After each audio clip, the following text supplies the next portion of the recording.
For the first time ever, the pot industry can legally pump funds into local elections, including this year's races for county supervisor. The investigation into Congressman Duncan Hunter's campaign finance issues heats up. County lawyers go after a San Diego journalist after stories on jail deaths.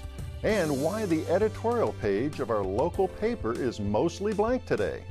I'm Mark Sauer. The KPBS Roundtable starts now.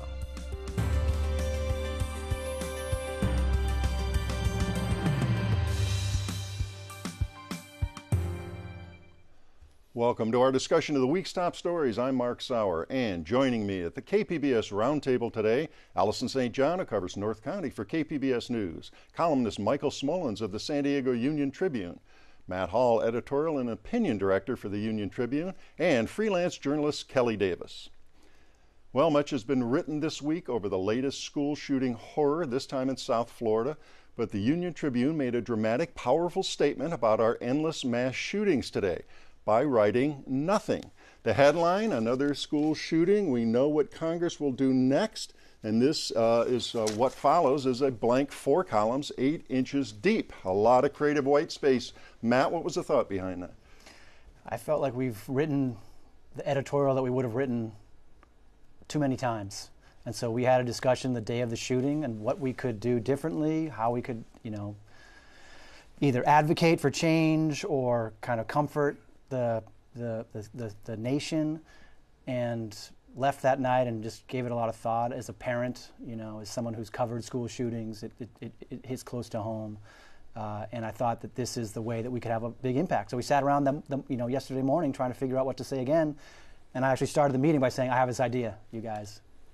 This is what we're going to do, and that's exactly what we did. The question of the meeting then became, how do we let people know that this isn't like a Sopranos moment, right, where that you cut to black and people aren't sure really what it means, and so we accompanied it with the column to kind of get at our frustrations, to get at our fears, and the response that I've heard from today has been overwhelming. Well, that was very unusual. I think it's unprecedented in our newspaper and in most newspapers. Right, that was one of the questions I had for you. What kind of response are you getting? A lot of people use words like perfect, jarring, impactful. Some people have quibbled with our choice of Congress or the words, or then there's the whole issue of, is this a gun violence issue or is this a mental health issue? And that's why I wrote the column, to address some of these points, saying this is a complex issue. This is something we are going to be talking about for forever, it seems like, because nothing gets done. This is, I think, of the 34 most deadly school shootings, we've had 19 since 2007, 3 of the top 10 in the last 5 months. This seems like, we know the script. Thoughts and prayers tweets, talk about mental illness, some talk of guns, and then a lot of inaction.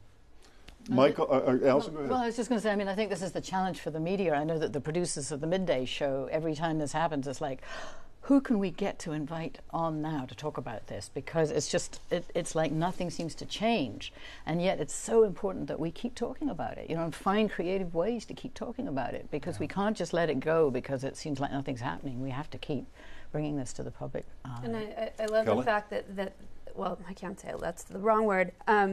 I've been kind of stunned, taken aback by the fact that these kids these teenagers are getting on Twitter and they're sharing their stories and their anger and their frustration, and I think that's been a very powerful way to keep this in the public dialogue. Well, you almost wonder, and there's a lot of big thinking that can go into this, but nothing has happened, and it's so cyclical, and the response and the journalism, it's where do you go with this? But Kelly makes a good point. Not only were they relating their stories, but these maybe the next generation will be the ones to do something. We'll clean up our mess again, because we've done a lot of things to hurt their future, and this has to have a huge impact on them because they're experiencing it. And if their school hasn't been shot at, they have to have that visceral reaction. So hopefully we can do something about it. I don't know politically how you do that.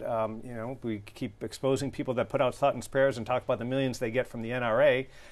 People, as Matt said, will say, no, it's a mental health issue, but clearly there's stuff that can be done. Well, election year coming up, and maybe we'll see what happens. I'll tell you what, though, in the spirit of the it won't change. In the spirit of the editorial, we're going to leave it there right now and move on to another topic. Well, voters spoke clearly last year to legalize marijuana for recreational use, but conservatives on the County Board of Supervisors said not so fast, and that has local leaders in the business of marijuana flexing political muscle for the first time to elect pot-friendly supervisors. Allison, start why a zoning plan for a handful of cannabis businesses was shot down. Okay, so this is one of the reasons that I think, people need to start paying more attention to the County Board of Supervisors, because many of us don't quite understand what their power is, but they have power over the whole unincorporated backcountry, which for people who are looking into cultivation especially, that's a big area that they're very interested in. So the County Board did actually give the go-ahead to some very highly regulated outlets, commercial cannabis, 4 or 5 of them. They opened, and then we had a change on the County Board of Supervisors, which by itself was pretty rare, but Dave Roberts got defeated by Kristen Gaspar, who said no, and she was the 3rd vote. So the vote switched again, saying no, we're going to have a ban. So these companies now are in a difficult situation because they're up and running, they were given permits, and now they're being told you're grandfathered in for 5 years, and in fact you can't grow, you can't do anything more, you have to pretty much stay where you are, right as the market is just about to open up. So it's a pretty, it's sort of at the heart of, I think, of the sort of political conundrum here, is that people think that it's now legal, but our political representatives are their interpretation of it is no, this is a public safety issue, and we cannot afford to allow it to actually regulate it locally. All right, a couple of seats open now, which again could change back this swing and this majority that turned it down. Yes, finally the County Board of Supervisors is breaking open, and there's going to be some elections, and maybe voters will start paying more attention to who's on the board and what their positions are. So Ron Roberts, who represents 4th District downtown, and Bill Horn, who represents the North County 5th District up there, are both termed out. So in fact, the place where marijuana seems to be playing more of an issue is the 5th District up in Bill Horn's office. That has a lot of the backcountry as part of that district. And it's 2 Republicans running, so there's not as much attention being paid to that race because people are trying to perhaps flip the County Board of Supervisors. But in this case, it's 2 Republicans running, and one of the main things that distinguish them is that one of them would be in favor of considering regulating at least medicinal marijuana and at least opening the door to a discussion of how to regulate marijuana. Setting something up here, and that would be Jerry Kern, right, the Oceanside council member, and we have a bite from him from an interview you did, so let's hear his thinking on that. I know my colleagues up here would like to stop it, and the idea that, but you're standing on the track and the train is coming full speed. So, I mean, I think his position is, it's a black market. If you don't regulate it, it's going to be a black market. He's saying, I have been elected to represent the people, and 57% of the people voted for Prop 64, which legalized marijuana. So he's taken a stand, which I think is quite surprising, although he said the Republican Party is not necessarily against it, because many of them are in favor of private property rights, and so farmers, for example. And Ron Roberts supported, opening up at least for medicinal purposes, and Greg Cox, 2 Republicans on the Board of Supervisors.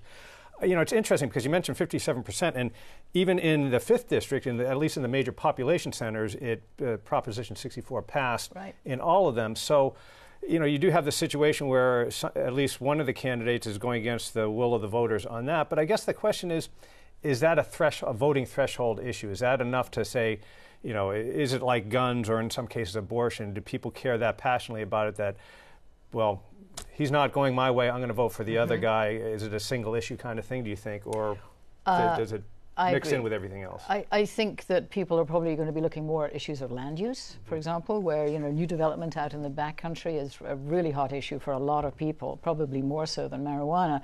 It's just that I think it's interesting where you have a race where there's not much to distinguish the 2 candidates, that this is something that's a very bright dividing line, and there remains to be seen, really, whether the voters see that as important or not. And also it remains to be seen whether the money from the marijuana industry actually makes a difference. And that could be the thing, because they're becoming increasingly organized, increasingly well funded, and they could make this the issue, if they wanted to. If they choose to. I mean, there's a lot of money there. How much money are we talking about here? Because as we said at the outset, it's the first time this fledgling cannabis industry can Right. can throw their hat in political ring. And the candidate can legally accept it and not be, accused of taking illegal money. I think Jerry Kern has only received very little so far, maybe 1,000 or so, out of 100,000 or more.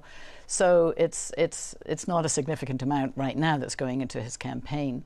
The people I spoke to who were with the Outliers Collective, and that's just one of the 5 operations, said that they weren't prepared to say how much, but it would run into 6 figures. Now, whether they would put that on a number of different races, I'm not sure, but I mean, this is the race where really it's important for them to change the vote, because Bill Horn was definitely a no, and they have the opportunity to change it to a yes. But Robert's race is getting more, the race for Robert's seat is getting more attention right now. Much more attention, That's because, kind of yes, I think it's because the Democrats are hoping finally to get a Democrat on the board who will stay on the board. Ron Roberts was voted off pretty rapidly, so... That race also has much bigger names, right? I mean, Bonnie DeMonis, Nathan Fletcher, and others, Omar Passons, people who have been around town a long time. I will say what's interesting about the county supervisors is that it doesn't really get the attention that the city council or the mayor's races get, and partly that's by design. I mean, just this week, we're talking about Bill Horn. He said that he doesn't want to meet at night and talk about the county budget at night, because concerned citizens should take time out of their work days to come and meet during the day when the county wants to talk about budgets, and that's frankly outrageous. I mean, that... The city council for years has had night meetings just to make it more convenient for people. It's just one in a long string of outrageous And comments. also, Allison mentioned that I don't know if it'll ever get the dynamic of the city, because the structure of government's different. You've got a mayor, executive figure there, and you don't really have that at the county. But let's face it, for more than 2 decades, we've had the same people basically on the Board of Supervisors. The new exception is Kristen Gaspar, who was elected in 2016. But that's going to change. Term limits is changing that. She's changing that. And we will see these kinds of conflicts.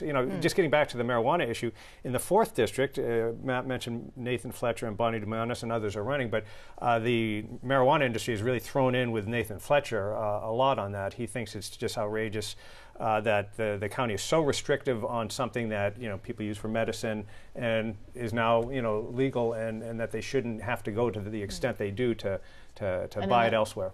And in that case, Ron Roberts was, in fact, one of the yes votes. Correct. So they've got the marijuana industry wants to keep that a yes vote seat. Yes. Yeah, they don't want to lose that. Well, let's move from that race, the county supervisors, to another race now. It's been long considered one of the safest Republican seats in the country, but scandal swirling around incumbent Duncan D. Hunter may have put the East County Congressional District into play this year.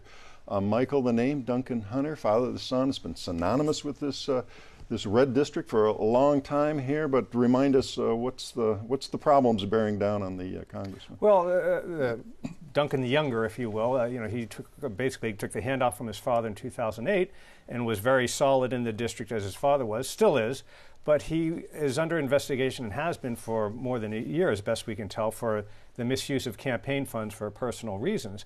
Now, he's acknowledged that's happened. He claims it was a mistake. He paid back $60,000 and end of story. Well, it was end of story. It would have ended a long time ago. We don't exactly know everything that the FBI is looking into, but we do know that this investigation has been expanding, and it's looking into family finances and the kind of spending they did. I mean, it went from simple things like video games to surf shop expenditures to vacations to oral surgery. So some really personal use. Again, he claims it was just a mix-up of credit cards, and that's where it is, but we've got a grand jury impaneled looking into it, and subpoenas being issued to his family members and others.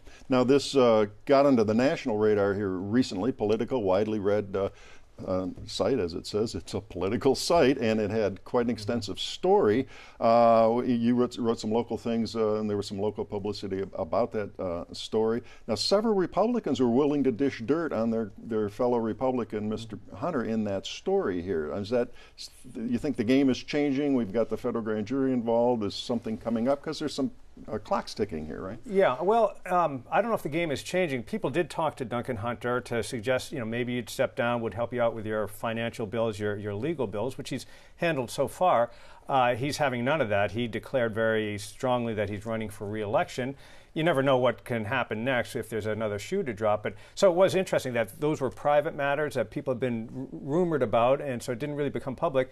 I think this is sort of the next level to make this public. But beyond that aspect, I mean, what was sort of intriguing and titillating, frankly, about the political thing was a lot of his personal situation. It talked about his drinking during the day, carousing. There were questions about womanizing and things like that. These things aren't exactly new on the rumor circuit about Duncan Hunter, but it was really the first time that it came out with such detail in public. But it would be sort of catastrophic for the Republicans if he got indicted after the primary and then they're left without a candidate. I mean, that seems like a real risk. That's the big fear. And just, to get technical for a second, the candidate filing deadline is March 9th. So Duncan Hunter has till then. If he doesn't file by March 9th, it's extended to March 15th. Whenever an incumbent doesn't run in a congressional race, there's that extension. So that 5-day period or 6-day period would be a real open season. But there are people running. There's a couple Democrats that look like they've got potential. And raise more money than he has well, recently, in that right? past, in the last cycle, but he's still got some money in the bank.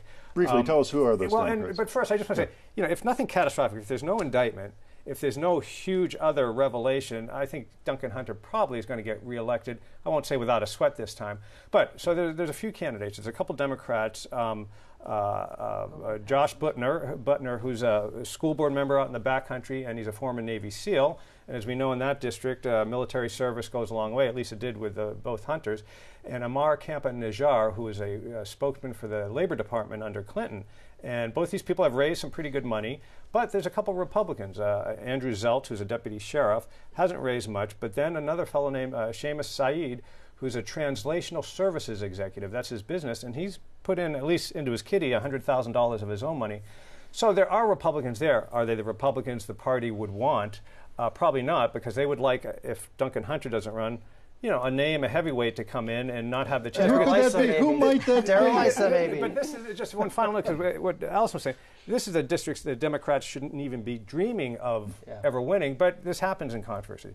So Darrell Issa. Darrell Issa, he's the man next door who says he's not running in the 49th. Well, it took all of a day when we said, well, he's leaving Congress. He announced several weeks ago that he wasn't running for re-election in the North County 49th District, where he's seriously threatened, and I think his prospects obviously sized him up, and he didn't think he was going to win. But then word came out, and there had been rumors that, well, if Duncan Hunter doesn't end up running, maybe he could run over there and so forth. And then, some reporting came out of Washington that actually he had talked with people about that. I don't think he gets in if Duncan Hunter's in. But, and again, after that March 15th deadline, or March 9th, depending on what happens, it's the people that are we've mentioned that are the only ones that are going to be in. Can the party really put some screws on before March 9th? Because it would really be a problem for the party if it happened after the I think they kind of have, like I said, they've talked more privately. I think part of the strategy behind talking to Politico was to ratchet that up. But people that know Duncan Hunter pretty well in the district say, he's not going anywhere, and he's convinced that he didn't do anything wrong. Yeah, it's been a few days since that Politico story, and there hasn't been any change. Yeah. But I will say, politically, what's fascinating to me is that there was all this talk of flipping the 52nd and getting Issa out, and now you conceivably could have... 49th. I'm sorry, the 49th. And now you could have the two congressional districts, Issa still in, one, and then the Republicans in control. Well, the further irony, Matt mentioned the 52nd, the Scott Peters district, that is, out of our 5 districts, that's the perennial swing district. He looks like he's going to be, not have a problem. We're not even talking about his race yet. The two, Republican districts are the ones that are really the most interesting, that should have been the safest. But, Duncan Hunter caused problems for Darrell Issa, and Donald Trump caused problems for Darrell Issa, and Duncan Hunter caused problems for himself in the 50th district. Well, it can be fascinating, and as you say, March 9th isn't that far away. It's coming up, so we'll see what happens in the next few weeks. Well, several times on this show, we've discussed reporting on the surprisingly high number of deaths in San Diego County jails.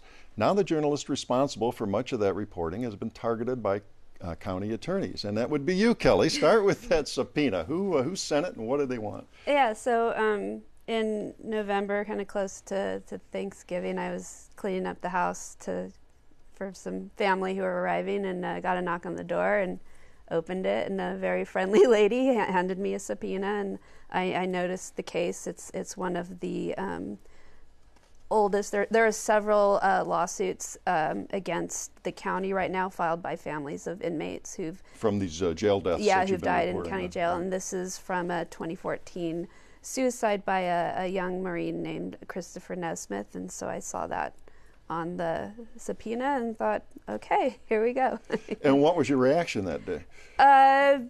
Initially, I was so kind of focused on getting the house clean, you know, and I texted a friend who knows a lot about this stuff, and he said, you know, scan it and let me look at it. And he got back to me and he said, Kelly, take a close look at. So the first page, or it was actually 2 subpoenas. The first one was just for a deposition. The second one, they are asking for all my research, all my notes, all my interviews, all my email correspondence with the law firm that is representing not only this case, but other cases. They were asking for stuff on lawsuits that I hadn't even written about. And so that's where I thought, okay, wow, this is really serious. And you're a freelancer, so unlike a staffer at the UT, for example, who has on-staff attorneys and legal protection, you're kind of on your own. I'm on my own. What did you do regarding the legal So my friend who had said you got to take this seriously, his name's Dave Moss. He's been actually had a co-byline on some of these stories with me. He said, get in touch with Guylin Cummings, whose name was very familiar to me and very familiar to a lot of journalists. All the journalists, well known. Preeminent media law attorney, and is always willing to help journalists pro bono. And so she got right back to me, took on my case.